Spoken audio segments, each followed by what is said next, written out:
to Inspired Conversations. I'm your host, Tammie Pike, and today I have the most amazing, soulful and connected woman, Terri Waller. Thank you, Terri, for coming on today.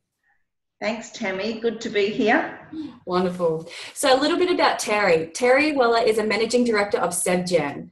Terri is a DTulua, Coral Coast descendant living on Kabi Kabi country in the Sunshine Coast.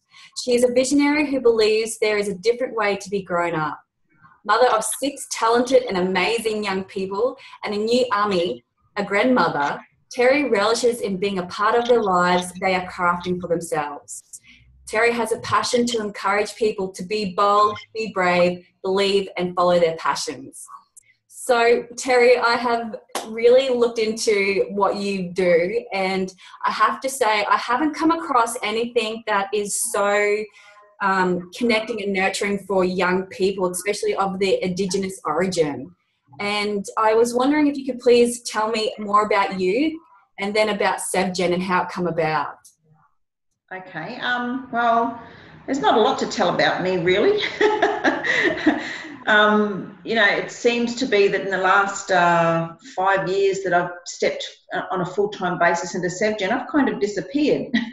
But, what can I say about myself? Really, my first role was, as you know, a mother, and I had 6 of my own children and had their friends around me, and recently just welcomed my brother's daughter into our family as well. He lives in Oregon in Ashland, and she's about to have her first baby. So I'm a grandmother for my brother's daughter, and my own children. I have three grandchildren. My second daughter has 2 young boys, and my oldest son has a beautiful little girl. And that's, really my family is everything. So that's me, my family, my connection to place, and my connection to the community. So, my first role of mother was pretty intense, and I really did throw myself and devoted myself to that. So, I had someone ask me a question once, as a mother, well, how could you sum up if, what would you like to say to other mothers there who have no regrets? And 2 simple words came out of my mouth: love and devotion. So, yeah, I devoted myself to that for the majority of my life. And maybe in 2009, when my youngest daughter was in, becoming a little bit more independent, I started asking the question, okay, so what's next?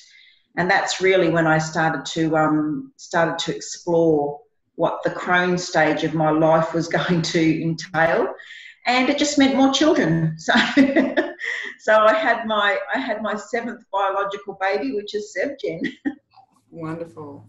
And so, what triggered you, or what was it in your life that made you want to be part of something or create something as amazing and as nurturing for the younger generation? Well, I'd have to say my own experience. So it is an intergenerational story. So my own, I know from stories that my grandmother didn't do much schooling, and my father refused to go to school past grade 6. And, and then myself, even though I completed school, everything that I was learning at school it wasn't relevant to me. I had no connection to it, and I would find myself staring out the window going, oh, what's this Simpson and his donkey business? What happened to the Gubbi Gubbi birds and the Sandman and the Grass Man and all that kind of stuff?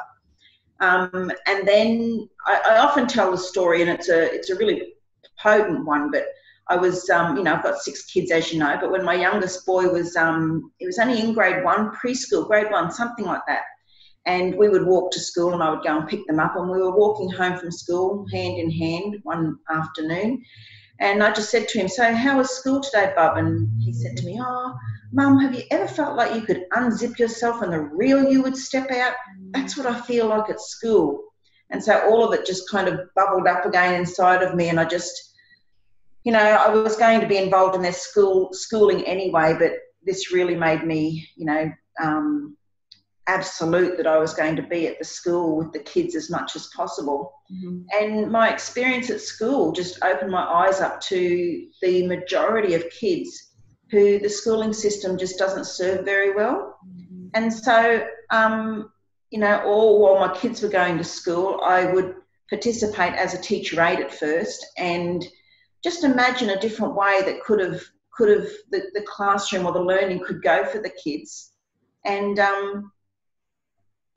just, you know, yeah, just bring my own self to the classroom, of course, which is all coming from an Indigenous way of being. And like I said, when my youngest daughter then was less dependent, I asked the question, and the question was, okay, well, take everything you've not. The answer was, sorry, take everything that you've seen and you're feeling, and pursue that. So I did. I went back at the age of 41 and started a teaching degree just at the local university here, at the University of the Sunshine Coast.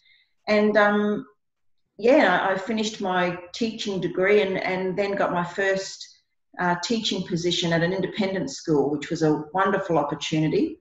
While I was at university, though, I must say I felt like I did my PhD while I was there, focusing only on what they were calling alternative education models at the time. But you know, my thinking was, well, I don't necessarily want it to be thought and felt like as an alternative, but rather just something different, because I don't want to discount the education system that's there. It plays a role, and it's served, you know, our previous society well, the industrial society. It served that well, but times are changing, you know. So, and they have been for a long, long time. You know, David Suzuki's been banging on about it for 50 odd years, and you know, it was well and truly understood when I was doing my research that different ways, there was room and need and gaps for different ways of educating people. So I just brought my childhood experiences and my Indigenous perspectives into imagining an authentic Australian pedagogy. It's amazing. It's absolutely amazing, because the thing is, I have children who were in the school system, and my daughter was exactly the same. When she was at school, she was someone else, and when she was at home, she was a real self. And she couldn't collect, you know, the two were always like this, fighting each other, and she had a lot of emotional issues regarding that, and, you know, meltdowns every morning going to school because she was being forced into a box that wasn't fitting, you know, she could not fit into. So I appreciate the opportunity to have free education for my children. But the thing is, it's a blanket effect I felt with all the kids. And some people, you know, kids need to learn different ways. And I feel like, you know, especially when we first talked about this, the Indigenous people learnt from the land. You know, that was the first and foremost place where they learned anything, the basics of life, and then, you know, the cycle of life. And in our homeschooling, we're actually learning how to learn through nature, and that's growing vegetables, that's the animals, you know, all this kind of thing. And I can see the passion, how that brings children, the more connected they are, the more connected they are in learning. And the more that you nourish that and nurture that, they just seem to thrive so much more in that way of learning. So with your SevGen too, it's pretty amazing in that you are nurturing them through the whole process, you know, the education, then, you know, the 3 stages that you're doing right up into supporting them when they're going through to creating businesses you can do, you know. And that to me, like, when you first called me, I couldn't believe that I had found someone who does this, you know, and for her culture and her people is so passionate about bringing this whole range from start to finish to doing it, because there's not many things that do that, you know, that will support someone the whole way through and nurture that. So can you explain a little bit more about SevGen and what it does?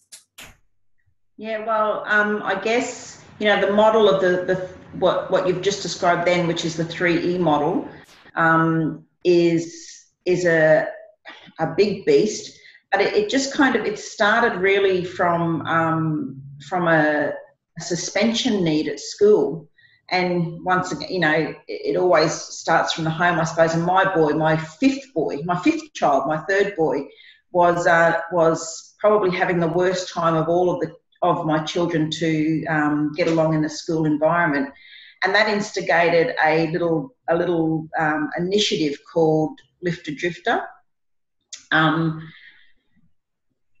you know, that was just a response to a social need that's out there. But with the vision, it is about passion and purpose education. And so, you know,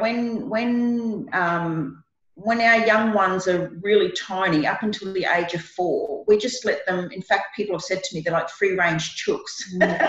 You know, we let them explore their world. And when you said nature, learn from nature, well, we do too, but we also learn from our environment. So whether that is a nature-based environment or whether it's a social-based environment, we're very, very environment dependent. And it really does depend on the conditions that are around us in order as to whether we thrive or whether we you know, whether we don't.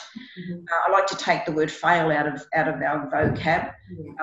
You know, we have started a little acronym within SevGen that fail is just further alignment in your life or learning, which we take with us. But so it starts from wherever, whether there's a different thinking parent like yourself who lets their children homeschool or unschool or whatever your approach is, and they want to be supported in that decision. Well, we certainly would support that, and then it can be somebody who is you know, trying the mainstream system and just butting, a bit like my son and other young people out there.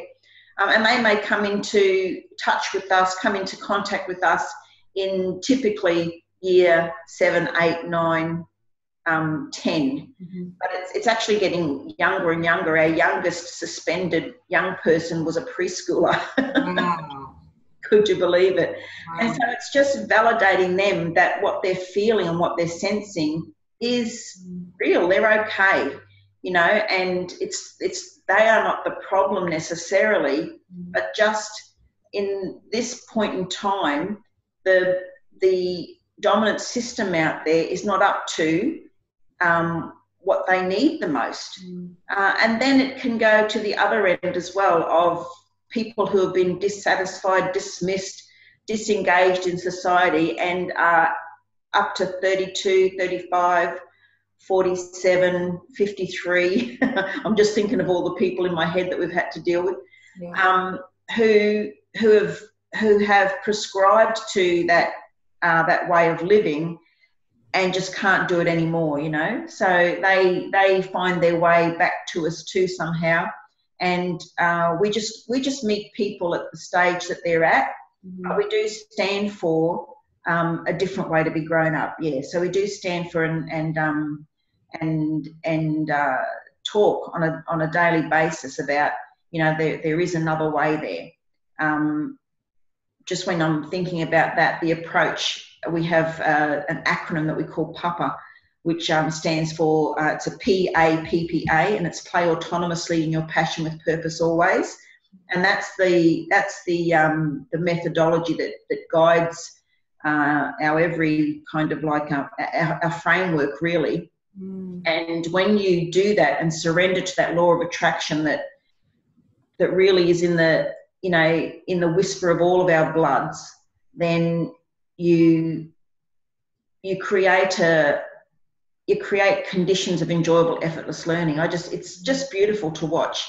And, you know, like I've been what I call prototyping this approach over the last 5 years, and created various ways of demonstrating that this PAPA approach is potent and it does transform, and it is rigorous. And so during the Lifter Drifter program that we did, where we got 7 different schools around the Sunshine Coast would refer their at-risk young people to us and let them finish off their school term 2 weeks early than normal, where it's normally that's the time of the term when they start to escalate and go on this downward spiral into a suspended term. Yeah. And you know, we would achieve more in that 2 weeks of following this approach of learning than what they did in the whole term. And the students would take their learning projects into the holidays. Like that's unheard of. They would keep doing school in their holidays, which was awesome. And then the next year they would start the next term they would start their term on a high note rather than that low note that they would have had they have been suspended. So we had this big claim that we had a model that would eliminate the need for school suspension altogether. Wow. You know, if only our education system would use us as an outreach kind of activity, and use a group that were doing something like that. We did it for 5 terms, which was awesome. But you know, as it goes with government, you know, things change, and the behaviour management team were disbanded, and just everything changed. So so anyway, we just keep doing it. We just keep turning up and every day and stand for what we stand for, and let that universal law of attraction bring into SevGen what is meant to come at the time that, you know, that it comes. So things change. You know, we have been described as ad hoc, and I don't apologise for that. We are, you know, I like to turn it into a positive way of speaking about it, and I like to say that we're a first response to primary health, because, you know, when you are responding in a holistic way to those needs that people are expressing, you know, you're fulfilling a transformational kind of moment in someone's life. And so, you know, our day could be anything from dealing with someone who's facing homelessness or domestic violence to a young person who comes with an inspirational dream and wants to pursue it. And we've got both ends of the spectrum happening right now, you know. So we are laissez-faire and ad hoc, and we're proud of it. And it's just such a beautiful, like I said, the space you provide is so unique, and there's so much more of it needed. And like you said, you're not getting the support you need. So the thing is, we really can support you in bringing what you do, because you do a lot of fundraising for SevGen, and, you know, do a lot of different activities to grow awareness with SevGen. You've even created like a space where people can come together. Can you tell me a bit more about your cafe? Oh, that's a deadly one, that one. Deadly by name, deadly by nature. We've called it Deadly Espresso. The model, the 3E model that we touched on earlier, the 3 E's stand for enterprise, education, entrepreneurship. So when you pull the little components apart, the enterprise is actually a social enterprise. So we actually want to be a social enterprise funded organisation, which at the time when this was developing, it was incredibly visionary. I hadn't heard of the 3 components dovetailed together before. In fact, that dovetailed together, there probably still isn't one. But even social enterprise was not spoken of much, certainly not in my patch anyway. Maybe America is ahead of it, and you know, some overseas, some of our global brothers and sisters are a little bit more ahead of the social enterprise game than we are. But certainly when we started, it was not heard of at all. But that's our DNA. We're not a social enterprise charity now, because the trends have changed. But it is good that it's trending, because here we are, you know, we're on the front foot. Yes. But yeah, when it's trending, you also have new people come into it who are much more established and have a much bigger capacity than what we do. But still, you know, there we are. So our little social enterprise, Deadly Espresso, is at Yamundi. We chose Yamundi because of the tourist location. Everything that we do has so much depth in it, Tammie, and I could unfold all of the stories in it, but I know how much time have we got? Another half hour. Another half hour. Yeah. So, you know, it takes another sit around the fire to hear the whole lot. But basically, the cafe is our socio-cultural demonstration, I suppose, for the public, where on a market day, Wednesdays or Saturdays, you can just rock up to the cafe, support the charity by buying a coffee, which every coffee, by the way, buys 1.107 hours of our social housing activity. But, you know, you can just buy a cup of coffee, sit down. Our team of volunteers are well versed in what we're doing, and they go out to the veranda, it's an al fresco, so they go out to the veranda and meet and greet with people. I'm usually stuck behind the coffee machine. I've got some barista skills and usually the stove. But when there is a particular request for a sit down, I do. The rest of the team take over the coffee machine. So you might get a casual barista do your coffee while I'm chatting. And we had a group of 4 Norwegian students the other day at the veranda, and I sat with them for a good half an hour just talking about they didn't really know about Aboriginal Australia. So I had the opportunity to sit and introduce them to that, and I love it because, you know, when you stand for something different, you often find yourself flipping everything on its head. And so you know, the cafe is showing up as flipping the arrival on its head, where first of all, the new arrivals into our country 240 years ago was fairly hostile. Well, now at the cafe, when visitors come and tourists come, the greeting is totally different. It's like it's a welcoming rather than, you know, not a traditional welcome, by the way. I can't do that if you know the difference between that. But it's a welcome. You know, it's like a treaty. It's like a treaty kind of connection instead of, you know. So we're rewriting. We're reenacting. That's what I like to say. We're reenacting things and creating a much more positive feeling out there. So at the Yamundi markets, 1.6 million people come through that market every year. And so that is the perfect place. We're tucked away up the top at the pavilion markets there. The little spirit end, I call it, the spirit end of the Yamundi markets. And that's where you can come for coffee, food and culture. And that's our little social enterprise. So, and it's energy itself. Like, I've looked at the photos and I just said the energy there is just phenomenal. You can just feel it. And the people who are there just absolutely loving being there. Like, it's such a unique experience from all. And it feels like a togetherness, you know, a sense of community and bringing everyone together. You know, it just was an amazing to look how you've created it. It is, it's beautiful. And if I can just get a little bit serious here, I like to keep it nice and light, but a little bit serious. The other thing that has come up, and we just came to it last week, and it was a beautiful moment. Tears were flowing as we were talking about it. But also, you know, at the time of the new arrival, a lot of First Nations people were forcibly removed from their country and put onto missions.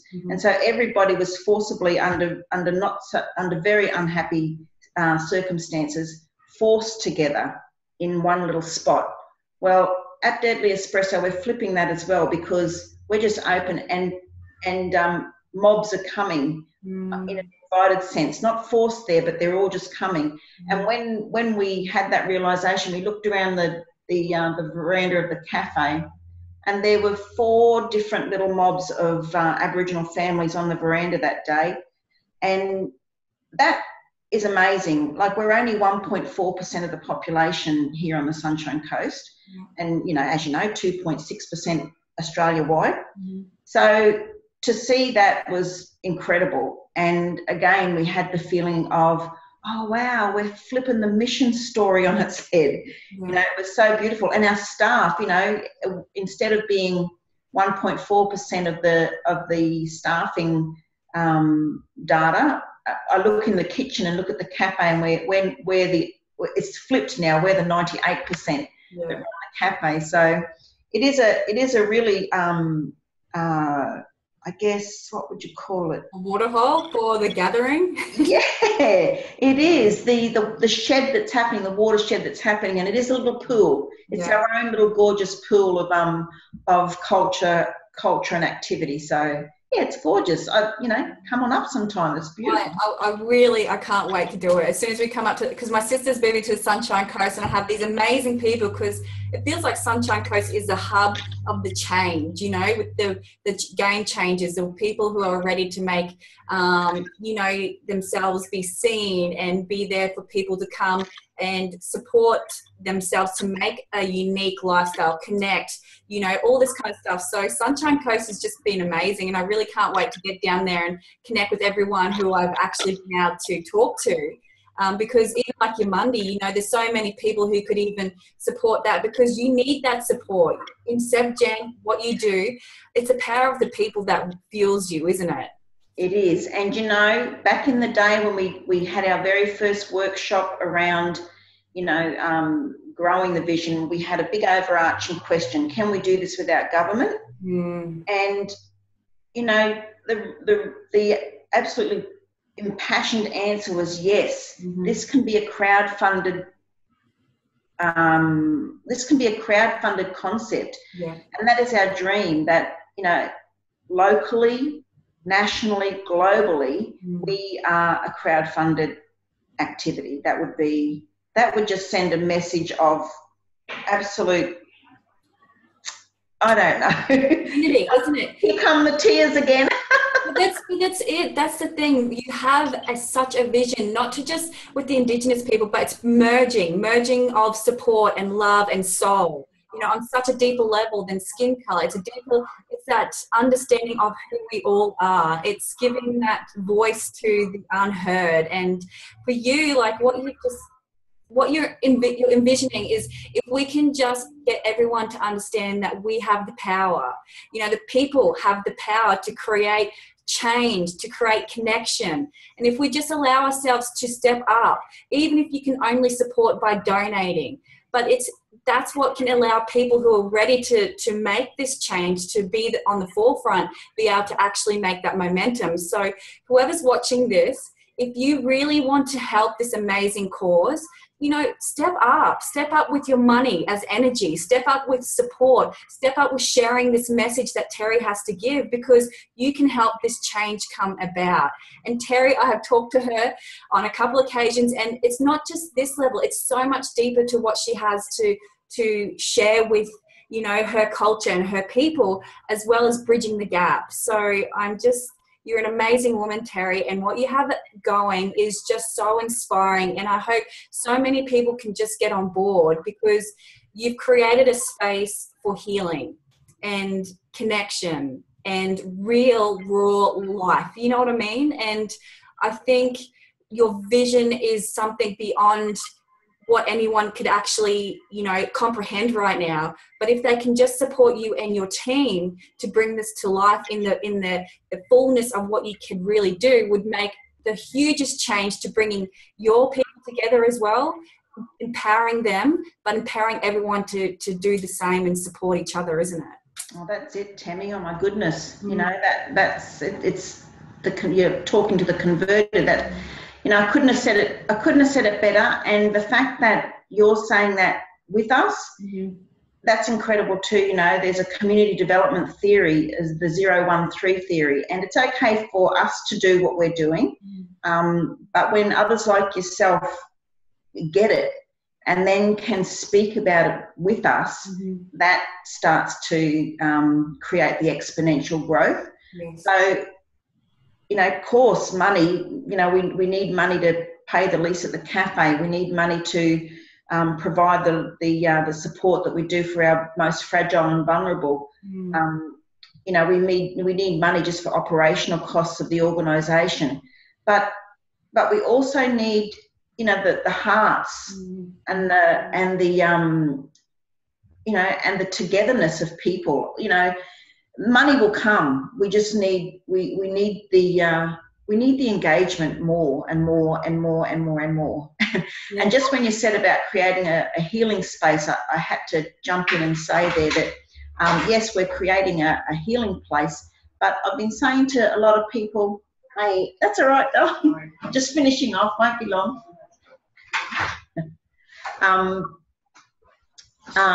it's through celebration. You know, the vision of SevGen is to celebrate the full, true and creative self. Mm-hmm. And I've gone beyond talking about healing and say, well, you know, let's just concentrate on celebrating, mm-hmm. because celebrating is the deeper level and the healing will happen automatically.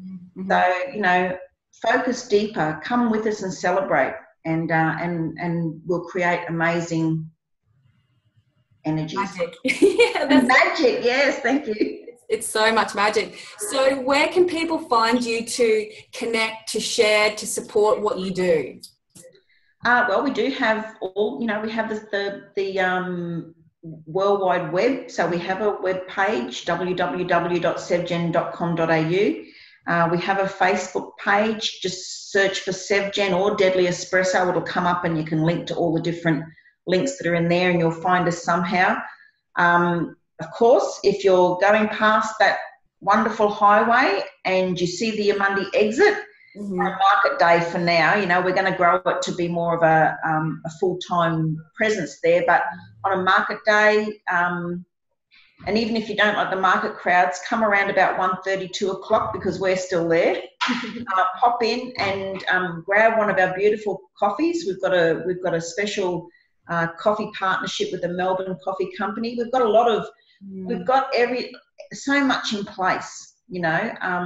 Yeah, but come and have a coffee at the Deadly Espresso veranda. All of our contact details are on the website and on Facebook, so we won't be hard to track down, you know.